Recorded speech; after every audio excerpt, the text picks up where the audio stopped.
Para mí es un privilegio poder tener esta participación en la escuela bíblica, en el estudio de la palabra, que nos corresponde para la mañana de hoy. Gracias a la hermana Iris y hermano Junito que me dieron esta oportunidad. En sus pantallas tienen la lección número 15. Si tienen su Biblia, lo puede seguir conmigo. Vamos ubicándonos en Romanos, capítulo 1. Si no tiene la Biblia, pues en la presentación vamos a tener los versículos incluidos. Así que le pido que esté atento al estudio de la palabra, ya que se nos va la vida. Se nos va la vida y tenemos que prestar atención a lo que dice la palabra del Señor. Así que vamos a ubicarnos en, como le dije, en Romanos, capítulo 1. Y en sus pantallas van a ver, se supone que vean, no corre, la afirmación fundamental. Ahí está, la afirmación fundamental es como el resumen de lo que vamos a estar estudiando en la mañana de hoy. Dice, la iglesia debe estar alerta, pues el humanismo se ha entronizado en la sociedad actual y ya se introduce encubiertamente en las congregaciones. Esto no es nada nuevo, porque ya el apóstol Pablo lo había predicho, lo había establecido, lo vamos a ver más adelante en la lección. Si usted se fija, hay una palabra ahí media rara, bueno, hay varias, el humanismo y entronizado. Humanismo es una palabra que se deriva de humano, ¿verdad? Es una palabra que se refiere a nosotros como seres humanos. Y ya mismito vamos a ver un poquito qué significa esa corriente del humanismo, que no tan solamente está en la sociedad, sino dice la afirmación fundamental, y Pablo lo va a decir ya mismito en los versículos como le dije, que se ha entronizado. Entronizado es otra palabra derivada, que viene de qué palabra, vamos a ver. ¿De qué? ¿De cuál palabra viene? Entronizado. ¿De qué? Yo estoy media sorda, ¿me escuchas? ¿De qué? De entronar. ¿Y entronar viene de qué? Del trono, muy bien, muy bien. Viene del trono. Precisamente, si usted se fija en las definiciones que yo estuve buscando, de la Real Academia Española, entronizar significa, o entronar, significa colocar en el trono, ensalzar a alguien, colocarlo en alto estado, colocar una imagen, una representación física en un lugar preferente. Es decir, nosotros sabemos desde la historia del pueblo de Israel que se levantaban altares, ¿verdad que sí? Se levantaban altares para adorar a Dios. Y Dios les iba diciendo al pueblo dónde iban a levantar altares y cuál era el proceso para adoración. Los altares regularmente eran lugares altos, por eso aquí tenemos un lugar alto, porque se ubicaban en un lugar estratégico para que la mayor parte de las personas pudiera disfrutar, visualizar y se escuchara mejor lo que la persona está diciendo. Pues ese es el origen del altar, en el caso nuestro, ¿verdad? Pero los altares se creaban, se diseñaban, se construían con el único propósito de adorar al Rey de Reyes y Señor de Señores. Ay, yo creo que le di a un botón aquí sin querer. O se apagó de allá. Porque el televisor se apagó también. No sé. Okay. Así que tenemos que tener cuidado porque hay unas filosofías y hay unos movimientos que se están introduciendo sigilosamente y sin que muchas veces nos demos cuenta dentro de la iglesia y tratando de desviar la enseñanza de las doctrinas básicas que están en la palabra del Señor. Así que esas doctrinas buscan quitarle el trono o quitarle la importancia, el fundamento de nuestra fe, que es Dios, y dárselo a otras corrientes de pensamiento que no son de ahora, son corrientes de pensamiento que han existido desde siempre, porque estos pensamientos vienen de la filosofía, y vamos ya mismito a ver qué significa eso de filosofía, porque la lección de hoy precisamente nos está invitando a que nos preparemos a que nos afiancemos, a que conozcamos la palabra de Dios, para que cuando vengan estas enseñanzas erróneas, estos maestros falsos, profetas falsos, nosotros podamos identificarlo y podamos combatir esas enseñanzas que no están fundamentadas en la palabra, aunque el supuesto maestro, el supuesto profeta o el supuesto predicador hable bonito, porque hablan muy bonito, son muy versados, utilizan la Biblia también, pero dentro de lo que hacen van introduciendo unas enseñanzas que van en contra de lo que establece la palabra del Señor. Y la filosofía es precisamente como una explicación, buscar explicaciones. Ahí está la definición que nos trae el expositor, que es el estudio de preguntas generales y fundamentales sobre la existencia, conocimiento, valores, razón, mente y lenguaje. O sea, estamos buscando el porqué de las cosas, de dónde sale, la explicación. Eso es lo que significa filosofía. Y en el diccionario de la Real Academia Española se define filosofía como un conjunto de saberes que busca establecer de manera racional los principios más generales que organizan y orientan el conocimiento de la realidad. O sea, ¿cuál es la verdad? ¿Qué es lo correcto? ¿Qué es lo que realmente existe?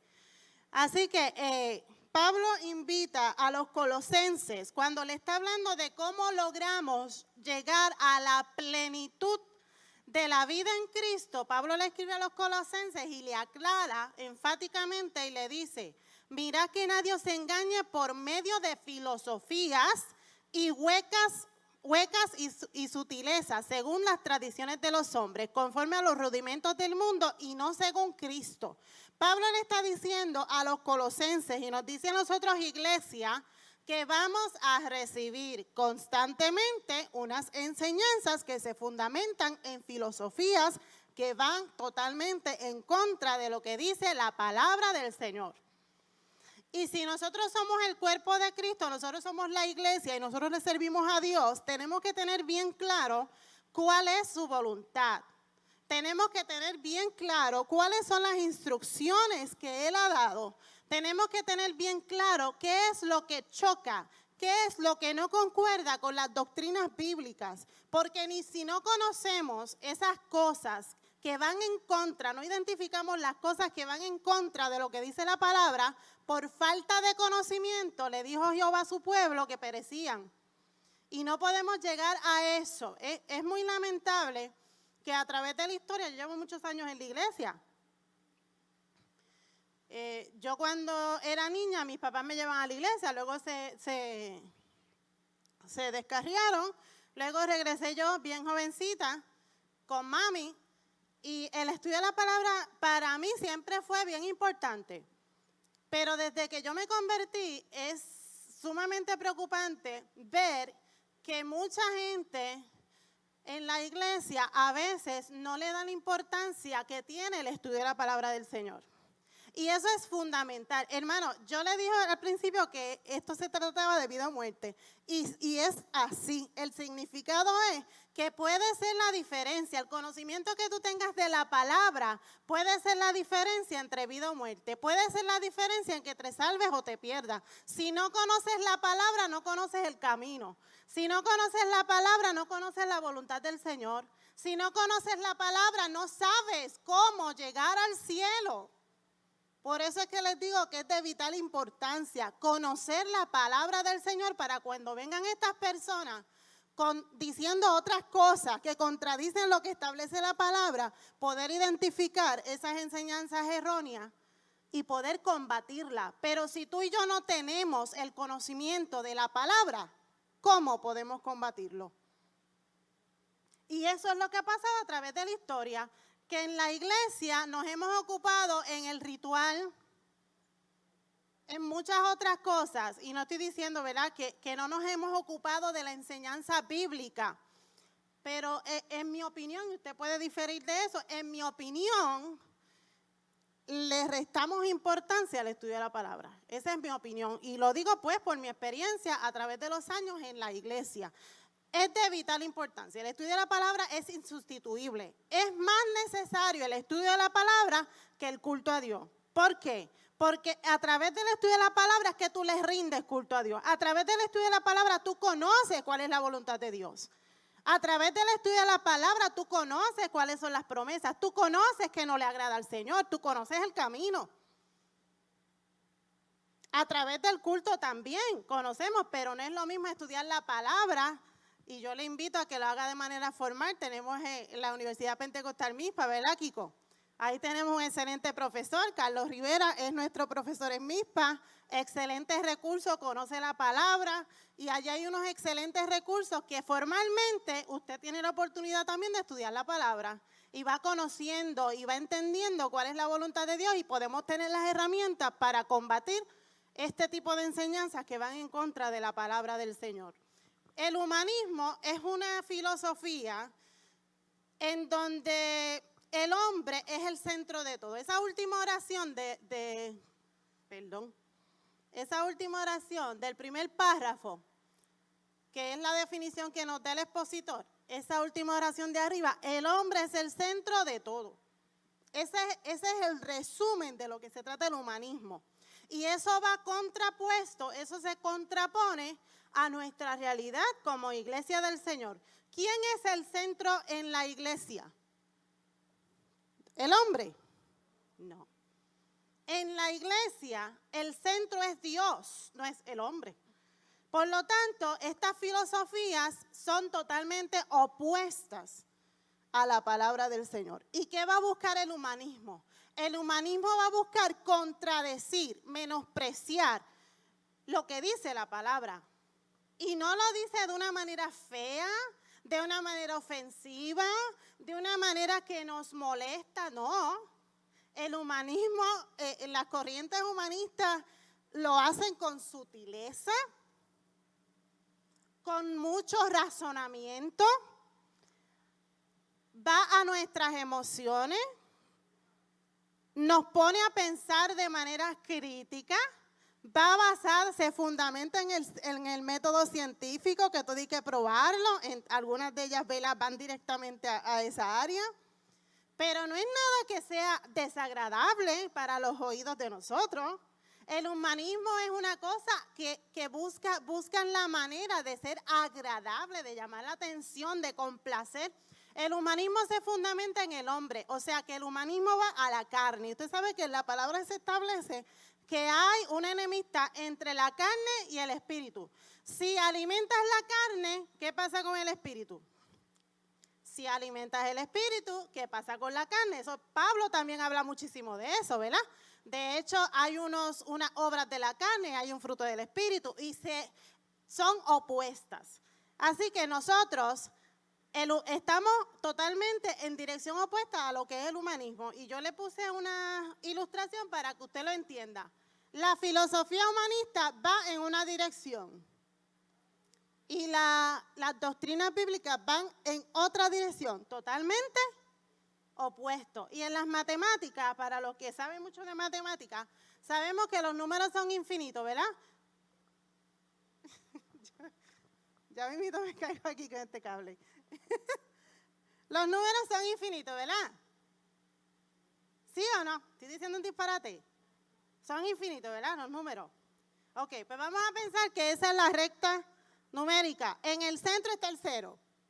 Y para la izquierda están los negativos y para la derecha los positivos, ¿verdad? Pues yo lo ilustré así con toda la intención. Los negativos son las corrientes filosóficas humanistas. Van en dirección hacia la izquierda. No se encuentran jamás. No se encuentran jamás. Y las doctrinas bíblicas van a la derecha, lo que significa los números positivos. Porque esos son los que te llevan, esas doctrinas son las que te llevan al cielo. Y de esta manera podemos entender y visualizar un poquito mejor lo que les quiero decir del peligro de estas filosofías humanistas. Ahí tenemos en Romanos, el capítulo 1, versículos 20 al 23, y dice así: porque las cosas invisibles de Él, su eterno poder y deidad, se hacen claramente visibles desde la creación del mundo, siendo entendidas por medio de las cosas hechas, de modo que no tienen excusa. Pues habiendo conocido a Dios, no le glorificaron como a Dios, ni le dieron gracias, sino que se envanecieron en sus razonamientos. y su necio corazón fue entenebrecido. Profesando ser sabios, hicieron ¿qué? Necio, y cambiaron la gloria de Dios incorruptible en semejanza de imagen de hombre corruptible, de aves, de cuadrúpedos y de reptiles. Vamos a empezar por la parte de abajo. Cambiaron a Dios, la adoración a Dios, el lugar de Dios, el servicio a Dios. Lo cambiaron ¿por qué? Por servir a cosas a imagen del hombre. Aves, reptiles, cuadrúpedos. O sea, el hombre está buscando llenar ese vacío espiritual que tiene. Y en vez de reconocer que donde tienen la respuesta y la solución es en Dios, buscan otras cosas para llenar ese vacío. Y Pablo le escribe a los romanos que de esta manera, diciendo que son sabios porque conocen, dice el versículo 21, pues habiendo conocido, conocen. De hecho, hermano, muchos de estos movimientos humanistas están alimentados por gente que ha sido parte de la iglesia, que han sido líderes de la iglesia, que han sido gente que antes se paraba al frente a predicar, a cantar, a ministrar, a enseñar la palabra, y que hoy día han cambiado la sabiduría por la necedad, que han cambiado la palabra por estas nuevas enseñanzas que van en contra de la palabra. Hay una persona, hermano, en el cuerpo que rige el programa de trabajo social en Puerto Rico, hay una persona de los líderes más prominentes hoy en día de trabajo social, que es muy vocal, que habla mucho, que participa mucho, que lo entrevistan mucho, que fue líder de AGEC. Líder de AGEC, cuando Anter y yo éramos miembros de la sociedad de AGEC. Y esa persona se ha ido totalmente como las flechas que yo le enseñaba ahorita, totalmente al área opuesta, defendiendo cosas que van en contra de la palabra del Señor. Y es lamentable que es una persona que fue líder, que predicaba, que conoce la palabra. Y muchas de estas personas que proclaman, de hecho, en ese aspecto se aventaja, porque estas personas conocen que una de nuestras debilidades es la falta de conocimiento de la palabra. Y se aprovechan, y ellos conocen perfectamente cómo funciona la iglesia. Ellos conocen perfectamente cómo corremos nosotros como institución, cómo corre la iglesia de Arecibo, cómo corre la iglesia de allá, de otra parte de Puerto Rico. Ellos saben cuáles son nuestras fortalezas y cuáles son nuestras debilidades. Entonces, ellos saben a dónde atacar y cómo dirigir. Y si nosotros no tenemos las armas para defender esas posturas que van en contra de la palabra, lamentablemente muchos son confundidos, otros niegan la fe y otros ni siquiera se atreven a defender en lo que creen. ¿Por qué? Porque si no conocemos la palabra, ¿cómo lo vamos a defender? ¿Verdad? Así que aquí tenemos dos conceptos bien importantes, que es la sabiduría y la necedad. El principio de la sabiduría, dice Salomón, que es ¿qué? El temor a Dios. Y eso se contrapone también contra la necedad, donde la necedad es precisamente falta de inteligencia y falta de sabiduría.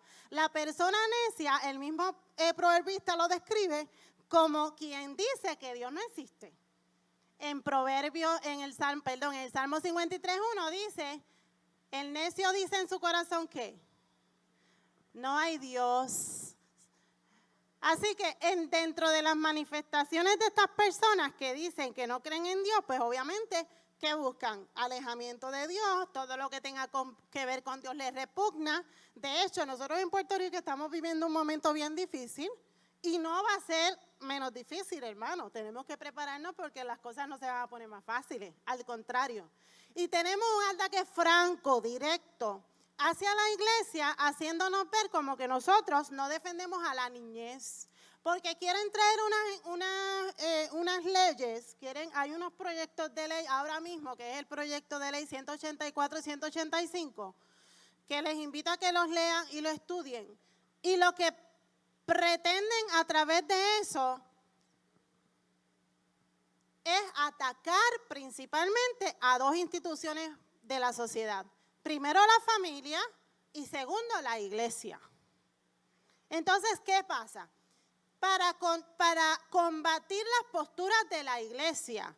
Que aunque nosotros como iglesia hemos fallado porque somos seres humanos, nos hemos equivocado, hemos cometido errores como todo el mundo, somos seres humanos. No somos perfectos porque tengamos a Dios en nuestro corazón. Pero ellos se han aprovechado de esas posturas para decir e implicar que la iglesia está en contra de la niñez. Que la iglesia está a favor de unas terapias de conversión y fíjense que utilizan la palabra conversión. Cuando usted acepta a Cristo, decimos, no, me convertí a Cristo, ¿verdad? Yo me convertí a Cristo tal fecha, yo me convertí a Cristo. Pues ellos utilizan conversión. Esa palabra conversión ya está cargada negativamente porque están hablando de unas cosas y unas prácticas que las adjudican directamente a la iglesia. Y la iglesia entonces es una institución que lo que hace es daño a los niños. Fíjense cómo han trastocado. Y todo esto se fundamenta ¿dónde, hermano? En las filosofías humanistas. Y ellos hablan hermoso, ellos tienen una palabrería, una sabiduría. Eso es increíble. Bueno, una sabiduría dentro de lo que ellos entienden, ¿verdad? Tienen una palabrería, un vocabulario, y citan a fulano, y citan al otro. Y todo lo que sea para atacar a la iglesia, bienvenido sea. Y todo lo que sea para poner a la iglesia en vergüenza, bienvenido sea. ¿Por qué? Porque quieren destruir todo lo que tenga que ver con la familia y con la iglesia, precisamente. Si ellos logran hacer eso, bendito, pues entonces toda su filosofía van a estar en apogeo, no va a haber quien las detenga, no va a haber quien se pare de frente. Por eso la iglesia tiene que conocer la palabra para poder combatir y pararse de frente y decir, no, esto no es así. La iglesia no tolera ni auspicia ningún tipo de maltrato hacia los niños y hacia ninguna otra persona. Nosotros estamos aquí para servir, nosotros estamos aquí para levantar, nosotros estamos aquí para bendecir. Porque cuando una persona venga donde ti en necesidad, en el trabajo, donde sea, tu vecino y te dice, ¿puedes orar por mí? Si tú oras por esa persona y estas leyes se aprueban, te pueden acusar de que estás violando la ley. Porque eso es una terapia de conversión. Hasta ese punto hemos llegado. Así que, no, hermanos, tenemos que levantarnos, tenemos que conocer, tenemos que leer. No tan solamente conocer la palabra, sino conocer todas estas intenciones de aprobar leyes que van en contra de la palabra del Señor. Así que vamos a estar bien alerta. Pedro también escribe, y hay una concordancia entre esta porción bíblica de Pedro y Judas. Por eso es que usted puede ver abajo que Judas, que tiene solamente un capítulo, en esos versículos concuerda con lo que está hablando Pedro aquí. Así que vamos a mirar lo que dice Pedro y después vamos a mirar lo que dice Judas. Dice, pero hubo también falsos profetas entre el pueblo, como habrá entre vosotros. Falsos maestros que introducirán encubiertamente herejías destructoras y aún negarán al Señor que los rescató, atrayendo sobre sí mismo destrucción repentina. Yo subrayé el verbo. ¿En qué tiempo está ese verbo? ¿En qué tiempo está? En pasado, presente, futuro. ¿En qué tiempo está ese verbo? Habrá. ¿En qué tiempo está? En futuro. En futuro. Pedro está diciendo en su epístola, en su segunda epístola, de que los hay, pero no es ahora nada más. En el futuro, en donde usted y yo estamos viviendo en el futuro, ahora, y seguirá pasando, también habrán estas corrientes erróneas, estos falsos maestros que están introduciendo enseñanzas incorrectas con una sutileza increíble, que se están infiltrando, como decía la afirmación fundamental, inclusive dentro de las congregaciones. Y es muy lamentable que eso esté sucediendo, porque eso lo que hace es que nos aleja de la palabra del Señor. Si usted va a una iglesia, usted escucha a un predicador que su mensaje está fundamentado en pensamientos de la persona y no está y lo que se dice de la Biblia es sumamente limitado, haga un signo de interrogación, tenga cuidado. Porque yo no sé si ese predicador está predicando un mensaje basado en el ser humano, como por ejemplo los mensajes de prosperidad, o realmente está fundamentado su mensaje en la palabra. Cuando usted predica, hermano, cuando usted escucha un mensaje, es que necesita escuchar palabra. Porque la predicación ¿de qué es? de la palabra. La predicación es de la palabra, por lo tanto necesitamos escuchar la palabra en el mensaje. El mensaje no es para entretener a la gente y decirle las cosas que a la gente le gusta escuchar. El mensaje es predicar la palabra del Señor tal y como está y con la inspiración del Espíritu Santo. Yo puedo observar unos comportamientos en la iglesia. Yo digo, no, este comportamiento, pastor, tiene que bregar con esta situación porque esto no va, no. Yo no puedo hacer eso, pero yo sí puedo orar al Señor y a través de un mensaje de la palabra, tal vez el Señor trae esa palabra de invitar a las personas a hacer lo correcto, de que las personas reconozcan que esto que estoy haciendo, porque estamos siendo confrontados con la palabra. La palabra es un espejo en donde nos miramos. Y el mensaje provoca eso. Cuando usted habla la palabra, la persona se mira en el espejo y dice, mira, esto me está pasando a mí o esto es lo que yo entendía, pero la palabra me está diciendo otra cosa, así que yo voy a cambiar la conducta y con la ayuda del Espíritu Santo lo podemos hacer. Pero para eso es que la palabra tiene que estar en todas las partes de nuestra adoración al Señor. La palabra tiene que tener un sitio prominente. Así que vamos a leer la palabra todos los días, vamos a estudiar la palabra, vamos a predicar la palabra. Si es posible, vamos a estudiar formalmente la palabra. Y no se preocupen por la edad, porque no hay requisitos de edad. Puede estudiar cualquier persona. Así que le invito a que estudien, piénselo. Y muchas seguirán sus disoluciones, por causa de las cuales el camino de la verdad será blasfemado. Y por avaricia harán mercadería de vosotros con palabras fingidas. Sobre las tales, ya de largo tiempo, la condenación no se tarda y su perdición no se duerme. Este es el fin que le espera a las personas que predican en contra de la palabra del Señor.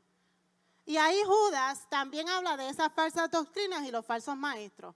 Amados, por la gran solicitud que tenía de escribiros acerca de nuestra comunión, de nuestra común salvación, me ha sido necesario escribiros exhortando que contendáis ardientemente por la fe. No es que te pongas a pelear con los demás, no. De hecho, si te pones a discutir y a pelear, ya perdiste la batalla. Lo podemos hacer, el proverbista dice que la respuesta blanda aplaca la ira, ¿verdad? Y cuando usted conoce la palabra, usted no tiene que gritar. Hay un político famoso en Puerto Rico que decía que la razón no grita. ¿Qué hace la razón? Convence. El que conoce la palabra de Dios no tiene por qué agitarse. No tiene por qué gritar. A menos que, ¿verdad?, te den un mensaje y de momento el Espíritu Santo, pues. Pero no hay que gritar, hermano. Lo que hay es hay que conocer la palabra.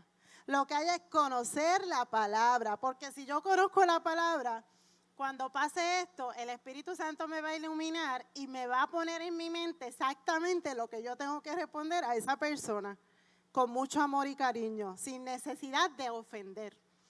Porque esa es una de las cosas que quieren, hermano. Las corrientes humanistas lo que quieren es sacarnos del carril. Que nos enojemos, que nos enchismemos con ellos, que le hablemos mal, que los ofendamos. No le des gusto al diablo. Usted manténgase en sus posturas, pero con mucho amor y cariño, porque ellos lo que esperan es eso. Ellos lo que esperan es odio, ellos lo que esperan es rechazo, y nosotros no estamos para eso, al contrario, nosotros estamos para predicar la palabra con amor. Recuerde que usted tal vez una vez fue uno de ellos, ¿verdad? Tal vez usted era un opositor a la palabra, un opositor a la iglesia, como pasó con Saulo. Saulo era un enemigo de la iglesia, era un enemigo de los cristianos.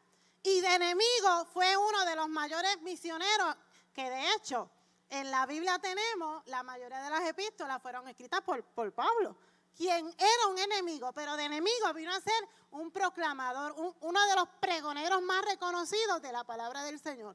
Así que usted con mucho amor, pero bien firme en la palabra, usted va a contestar todo lo que vaya en contra de la palabra. Porque algunos hombres han entrado encubiertamente, hermanos, están dentro de la iglesia.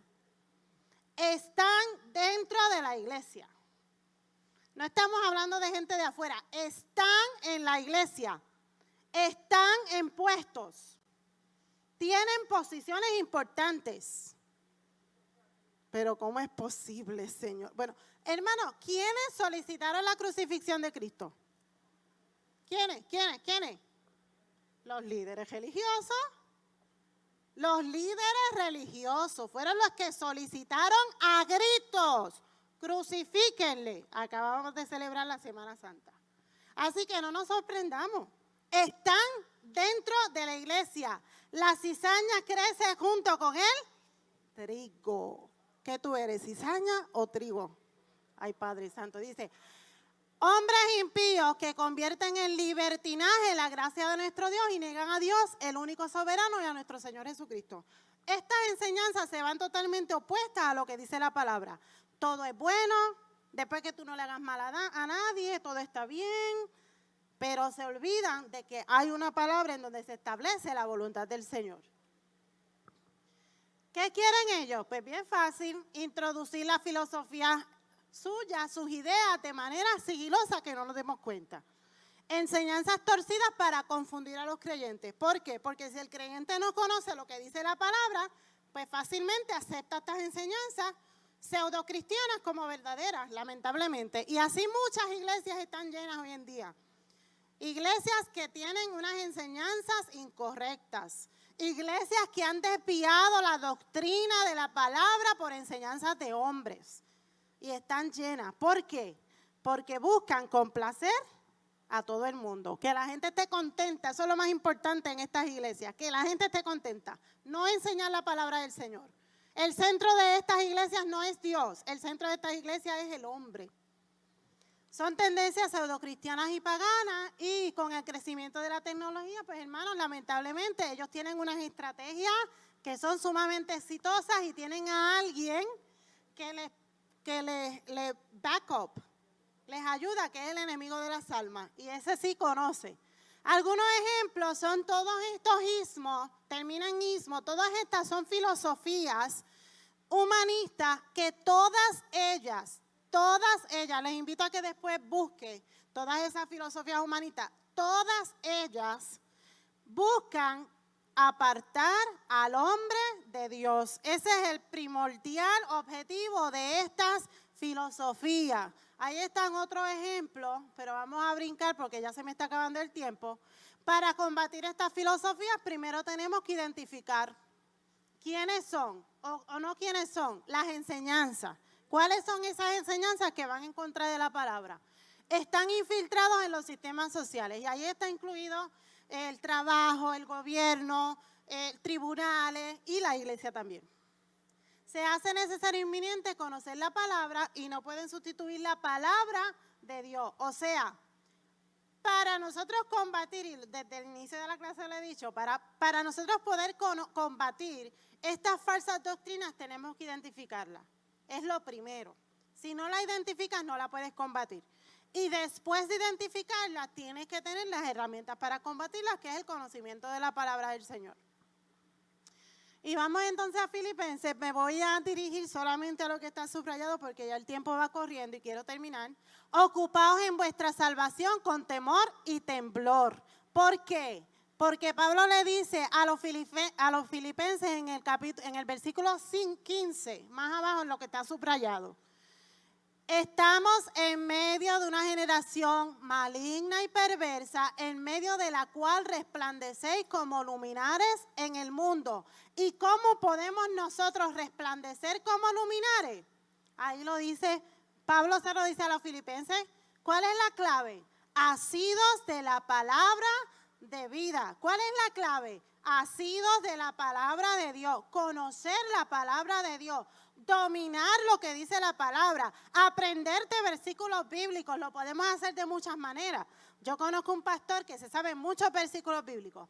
Ese pastor desde muy joven lo que hacía era que copiaba versículos bíblicos y los pegaba en diferentes partes de su casa. Y todos los días su meta era aprenderse un versículo bíblico. Y de esa manera aprendió muchos versículos bíblicos. Antes nosotros recitábamos mucho, habían poesías coreadas, entre otras cosas. Hermano, los métodos de estudio de la palabra están disponibles. Vamos a utilizarlos, vamos a utilizar la palabra, vamos a conocer la palabra. Se nos va la vida.